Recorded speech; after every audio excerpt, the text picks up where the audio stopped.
Olá, queridos. Estamos no ar com mais um Conversa Pública. Muitíssimo obrigada pela sua companhia aqui todos os dias, quando tratamos de assuntos que são importantes para o nosso dia a dia, relevantes, né? Muitas vezes para a nossa tomada de decisão, às vezes para nós pessoalmente e outras vezes para aquelas pessoas que estão no nosso entorno. De qualquer maneira, muitíssimo obrigada pela sua companhia. Hoje a gente fala sobre mais um tema bem bacaninha e bem importante para a gente. Vamos falar sobre transplante de órgãos, porque, de acordo com o Ministério da Saúde, cerca de 66 mil pessoas estão na fila de transplante de órgãos no Brasil. Esse dado representa um dos maiores índices nos últimos 25 anos e envolve desde pessoas comuns até famosos, né? Recentemente, a gente teve aí uma polêmica, quase polêmica, com a questão de transplante de órgãos de um famoso, né? Então, vamos ver como é que essa história toda funciona. Para falar sobre esse tema, eu tenho a honra de receber aqui no estúdio hoje o Dr. Lucas Nassif, ele que é cirurgião do aparelho digestivo e de transplante de órgãos e também é membro da Associação Brasileira de Transplante de Órgãos, a ABTO. Dr. Lucas Nassif, muitíssimo obrigada pelo seu tempo aqui conosco no Conversa Pública. Boa tarde, eu que agradeço a oportunidade e a honra de estar falando com vocês esse assunto tão importante, né, para a nossa sociedade, e é uma satisfação a gente poder falar desse tema tão relevante. Isso aí. A gente olhando os dados de transplante no Brasil atualmente, sem dúvida nenhuma a gente tem uma impressão, né, uma questão animadora, né, desse crescimento do número de órgãos transplantados. Como funciona o transplante no Brasil, doutor Lucas? Esses dados são bastante interessantes e importantes, esses que você colocou no início da chamada, né? Realmente é uma espera muito grande que a gente tem de pessoas, mas a relevância é que também estamos fazendo muito transplante no nosso país. O Brasil, hoje em dia, ele já é o segundo em números absolutos de transplantes com doador falecido no mundo, né? A gente só está atrás dos Estados Unidos, então esse é um marco importante para o nosso país, e a grande parte desse transplante tem um suporte ali do Ministério da Saúde, do SUS, né? Então, a medicação, a lista, tem esse controle do público, né? Que é um orgulho para nós ver uma coisa pública funcionando tão bem como funciona o transplante de órgãos no nosso país. E a necessidade, e a cada vez mais as equipes estando qualificadas para fazer o transplante e fazendo mais transplantes em mais hospitais, mais cidades, isso entrando para o interior, a fila acaba tendo mais pacientes. O que é relevante é o tempo de espera realmente. O que nós estamos muito atrás é o doador por milhão de habitantes. Então, a nossa taxa de doação de órgãos, ela é muito inferior aos grandes centros, por exemplo, na Europa, na Espanha, são os maiores centros de doadores por milhão de habitantes. Então, a gente está falando aí por uma taxa de 35 doadores por milhão, quando no nosso país a gente está por volta de 12, né? Então, a gente está falando mais ou menos umas 3 vezes a menos do que nos grandes centros. De doador por milhão.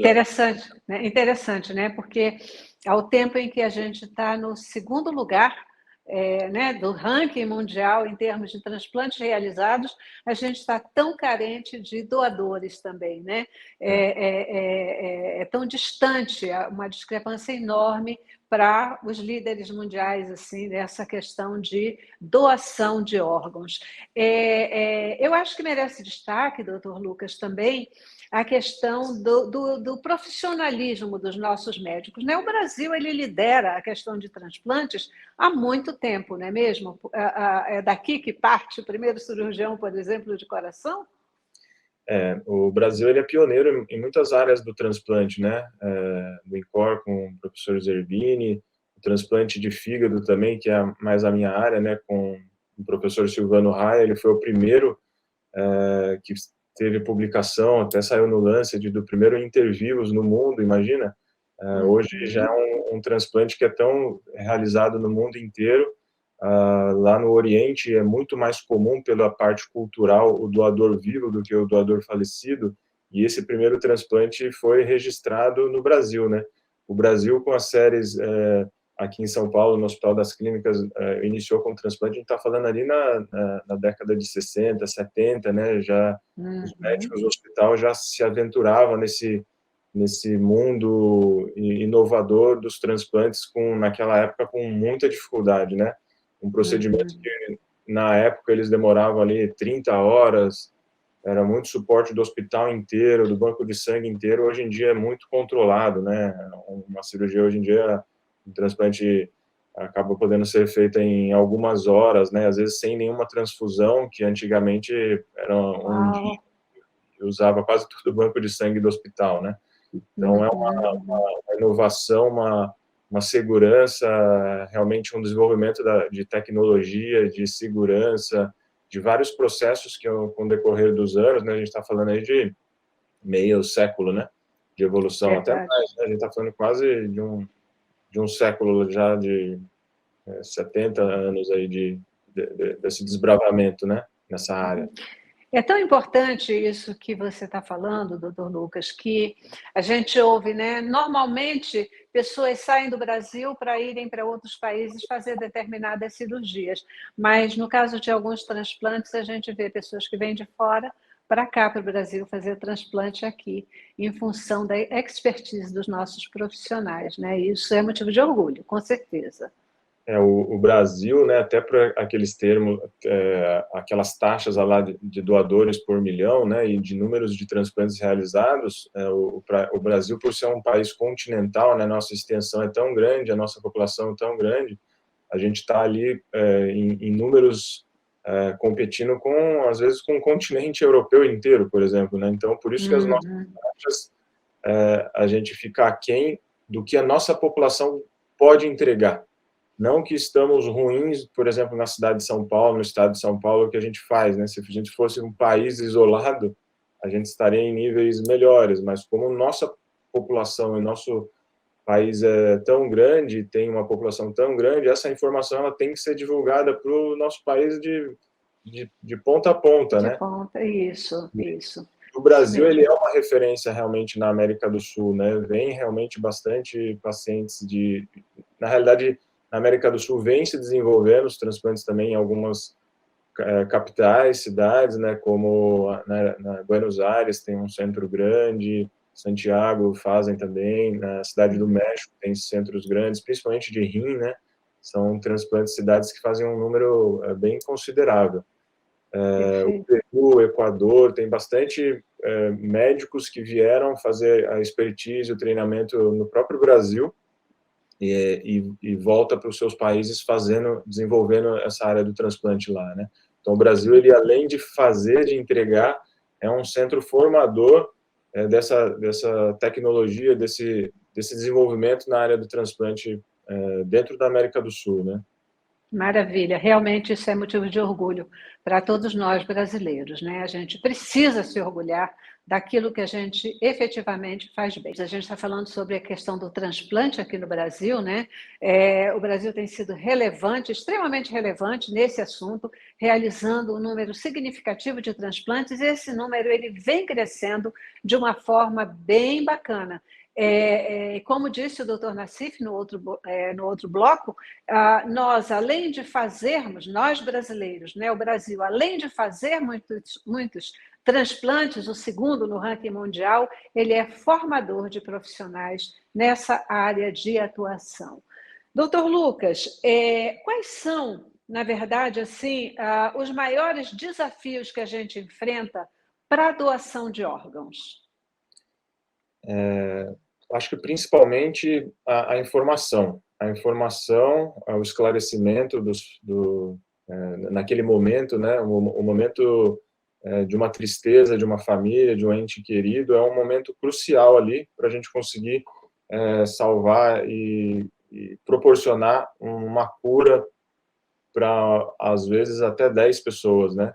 Então, a informação, a conscientização, a solidariedade, né? É um momento que a gente, às vezes, por poucas horas, por pouco tempo ali, querendo a liberação do corpo para providenciar, às vezes, o enterro, aquele festejo ali do ente querido, mas em algumas horas a gente pode proporcionar a vida, né, o tratamento por pessoas que estão sofrendo na lista de espera. Então, esse esclarecimento, essa informação para a população é muito importante. Às vezes, ali, algumas 4, 6 horas, consegue fazer esse procedimento com segurança e não tem nenhuma violação, não tem nenhuma descaracterização do doador, né? Pelo contrário, é um momento bem respeitoso. Nós, todos que trabalhamos nessa área, a gente tem isso com muito cuidado, muita segurança. Todos os procedimentos, os critérios que são realizados para a pessoa virar doador, né? São muito rigorosos. São procedimentos que passam com avaliação neurológica. 2 médicos avaliam em momentos diferentes de 6 horas, né? Comprovando esse óbito. Essa falência cerebral, né? Tem que ter um exame também comprovando isso, normalmente um exame de imagem ou um eletroencefalograma. Então, é muito seguro esse momento de concretizar, de falar para a família que realmente ele tem uma morte encefálica. E aí, nesse momento, o hospital, as equipes de procura de órgãos, né? Eles vão abordar a família e esse hospital para oferecer esse candidato à doação, um provável doador, para ele ser um doador efetivo, né? Então, essa taxa a gente ainda tem que melhorar, né? De um candidato a doador e ele virar realmente um doador efetivo. E isso basta a família, os familiares falarem que ele pode ser um doador. Esse é um ponto importante que você está colocando, me permita, desculpe lhe interromper, mas é porque eu acho que é um detalhe bem significativo, é que não basta, por exemplo, a pessoa em vida dizer que ela quer ser doadora, né? Ela pode dizer que quer ser doadora de órgãos, mas no momento decisivo a família tem que permitir isso, né? Se a família não permitir, a vontade expressa desse doador não vai prevalecer, assim? É assim, eu já tive alguns contatos com famílias, as pessoas me perguntam, né, eu preciso ter algum documento em cartório, alguma coisa formal mostrando a minha vontade, né? Na realidade, quem vai decidir realmente é o familiar ou quem tiver como responsável pela aquele paciente ali no hospital, né? Então, antigamente a gente já teve uma lei que botava em todos os documentos de identidade essa caracterização, que isso não está mais em vigor. E o que é importante é realmente ter essa conversa em família, todo mundo demonstrar e ser respeitado, né? Então, a gente exigir e colocar na família essa vontade. E, às vezes, a família ter esse bom senso e essa solidariedade, essa atenção, porque, às vezes, que nem eu estou falando, são detalhes, né? Pequenos detalhes de horário, a gente sabe como funciona o sistema público, trânsito, e são às vezes coisas tão simples que a gente consegue ajudar muitas pessoas, né? Verdade.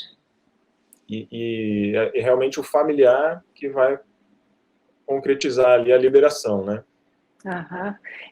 A gente pode mudar a forma de pensar, né? Em vez de pensar que está mutilando, como muitas vezes é a ideia que se faz, né? Mutilando, não quero, não vou mexer no corpo, né? A gente pensar que a gente está acrescentando vida, porque aquelas partes doadas, elas continuarão vivas em outras pessoas, né? Salvando vidas e trazendo relevância para quem pode continuar, E a gente vê muitas histórias assim, né, de doação de órgãos e de pessoas sendo salvas por órgãos recebidos que são efetivamente emocionantes. Quais os órgãos que podem ser doados, doutor Lucas? Essa parte do transplante eu acho que é fundamental. O transplante, hoje em dia, a gente pensa no transplante, pensa em vida, né? Então, o processo do transplante, antigamente a gente já tinha pensava em coisas negativas, mas hoje em dia a gente falou em transplante, a gente tem que ter na cabeça a vida, uma nova vida, um novo momento, uma nova oportunidade para aqueles pacientes que estão graves e precisando. E muitas vezes esses pacientes são crianças, são recém-nascidos, são pessoas que estão na UTI, são pessoas que, se não tiverem aquele órgão ali naquele momento, eles vão morrer. né? Aham, E a aham, gente tem uma taxa grande de óbito de pessoas aguardando na fila, né? E quais são aham. esses órgãos que podem ser transplantados? Já vindo para a sua pergunta, né? São Uhum. série, né? Um doador, ele pode até ajudar 10 pessoas, né? Então, a gente está falando do quê? A gente está falando de pele, de osso, de coração, de válvula cardíaca, de córnea, de pulmão, de fígado, de pâncreas, de rim. O rim são dois, então são duas pessoas. O pulmão também, às vezes, podem fazer dois. Intestino, às vezes multivisceral, são vários órgãos. Teve alguns casos já de transplante de útero. Então, é uma gama muito grande de pessoas que podem ser ajudadas por um doador, né? E o doador, ele não é mutilado, é uma cirurgia muito segura, muito respeitosa, e o doador, ele tem que ser mantido funcionando os órgãos, né? Então, ele está funcionando de maneira artificial. Se você desliga os aparelhos, a pessoa que está com morte cerebral, os órgãos todos vão se parando de funcionar. Então, ele acaba... Essa é uma visão que já teve muita confusão no passado. As pessoas veem, nossa, mas o coração está batendo, nossa, o pulmão está respirando, ele está fazendo xixi, então ele está vivo. Não, ele não está vivo. Ele está mantendo ali o xixi porque está com soro na veia. Ele está respirando porque ele está com um tubo na boca. Ele está com o coração batendo porque tem medicação fazendo o coração bater. Então, os aparelhos estão mantendo aqueles órgãos funcionando, porque é o ideal, porque se a gente quer manter um doador funcionando, ele tem que estar com tudo funcionando para Aham. servir para uma outra pessoa. Então, existem outras modalidades, né, que não conseguem manter, que no nosso país não funciona quando a pessoa... imagina só, vou entrar num tema meio polêmico. Existem na Europa e nos Estados Unidos doador que não tem morte cerebral, e aí é Uhum. programado uma morte cardíaca para ele virar doador. Então, isso Uau. é o doador de coração parado. Então, o prognóstico do paciente é ruim, ele não vai sair daquela situação, é programado uma falência cardíaca para ele virar doador. E existe uma situação também desse coração parado, que quando o paciente tem um infarto dentro do hospital, uma morte fulminante, e aí é tudo muito corrido para virar doador, para aproveitar. Então, existem essas modalidades fora do nosso país, que mesmo com a cabeça funcionando, mas ele teve uma falência cardíaca fulminante lá, ele pode virar doador, né? Então, Aham, aham. no nosso país, a permissão, o que está é realmente com a falência encefálica, o cérebro não está funcionando, né? É o que Então, é considerado morte, é o que efetivamente, né? é É o que é considerado. considerado morte. A gente não tem dúvida que é uma decisão assim muito difícil, né? Porque aquela pessoa, o ente querido, ele está morto porque houve a morte cerebral, mas quando você percebe algum funcionamento, né, do corpo, parece que não está. Então, não tem dúvida que é uma decisão muito difícil, mas que precisa ser uma decisão Por isso que racional, Isso, racional. essa razão dessa decisão não está ali só para a família, né? Tem esse período de comprovação da morte cerebral, um período de 6 horas. Quando faz os exames, um médico avalia, ele comprova que não tem nenhum estímulo, que não tem nenhum reflexo, faz o exame, aí aguarda um período ainda de 6 horas, confirma isso, aí ele pode virar. Então, Perfeito. nada é uma coisa assim, virou agora vai ser, né? Então tem que ter Aham, uma aham. comprovação, é tudo muito bem documentado, né? Então é um processo que é validado no mundo inteiro, também segue assim. Então é um momento ali difícil realmente para a família, porque você não gostaria que o seu ente querido estivesse indo ao óbito, né? Mas já Aham, que está aham. passando por aquilo lá, a ideia é a gente conseguir ajudar outras pessoas, né? É isso aí, queridos. Olha só, uma conversa excelente com o Dr. Lucas Nassif aqui. O tempo da gente voa e eu fico angustiada porque eu quero conversar muito mais, tem muito mais perguntas para a gente fazer. Doutor, diz uma coisa: como é que se faz a escolha de quem vai receber o órgão doado? Tem uma fila única? Tem alguma prioridade?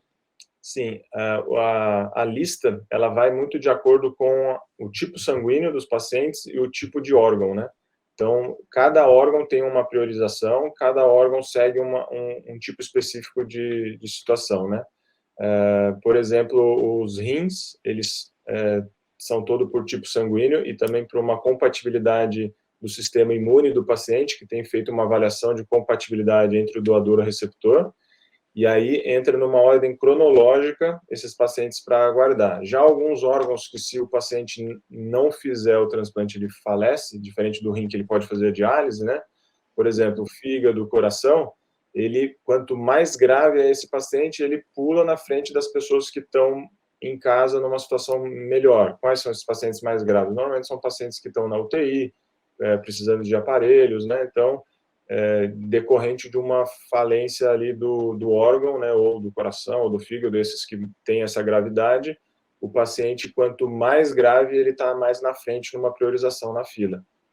Então, em geral, são essas prioridades. Quanto mais grave, ou aquelas situações que o paciente consegue aguardar, aquelas compatibilidades, principalmente do sangue e do sistema imune do paciente. Perfeito. Qual é o transplante mais realizado no Brasil? No Brasil, de órgãos sólidos, o mais realizado é o rim, né? O Brasil é um dos maiores centros de transplantes de rim do mundo. Aqui em São Paulo, com os centros que fazem muito transplante, então, tanto com doador falecido e doador vivo, o rim realmente é o órgão mais transplantado. Existe uma prevalência, homens, mulheres, que acabam requerendo mais transplante? Não, é meio dividido. Mais ou menos, não tem um homem ou mulher. Na realidade, as doenças mais comuns que levam ao transplante de rim são dessas doenças comuns do dia a dia, mais prevalentes, né? A hipertensão, diabetes, algumas doenças metabólicas, né? Então, parecem que são coisas simples, mas a pessoa pode levar uma falência de um órgão e entrar numa lista, né? De precisar de transplante. Essa lista, ela acontece pelo SUS ou existe uma lista no SUS e uma lista de instituições particulares? Como é que funciona isso? Boa pergunta. A lista, ela é uma lista única, né? A pessoa pode ser uma pessoa rica, que vai fazer tudo particular, no dinheiro, uma pessoa que tem o convênio, que paga aquele dinheirinho certinho, ou uma pessoa que está no SUS público, é a mesma lista. Qual que vai ser a posição? Quem está mais grave ou o tempo que entrou na lista, igual que eu tinha mencionado antes.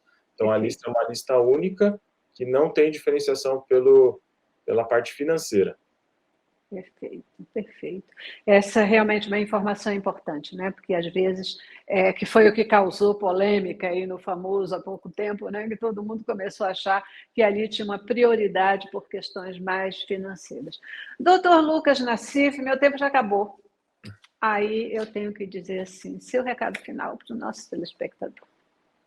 Vamos conscientizar a nós mesmos, a nossos familiares, vamos ser doadores, vamos divulgar essa informação. É importante esses famosos que estão precisando disso e divulgando esses resultados bons, eles voltando a ter essa outra oportunidade. Vamos fazer isso virar para a nossa sociedade como um todo, né? Vamos doar e fazer vida pelo transplante.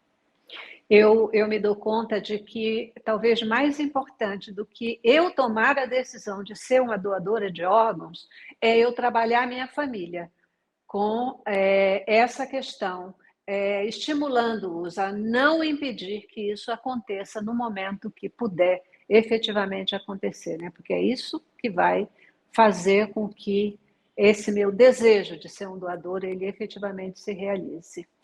É isso aí.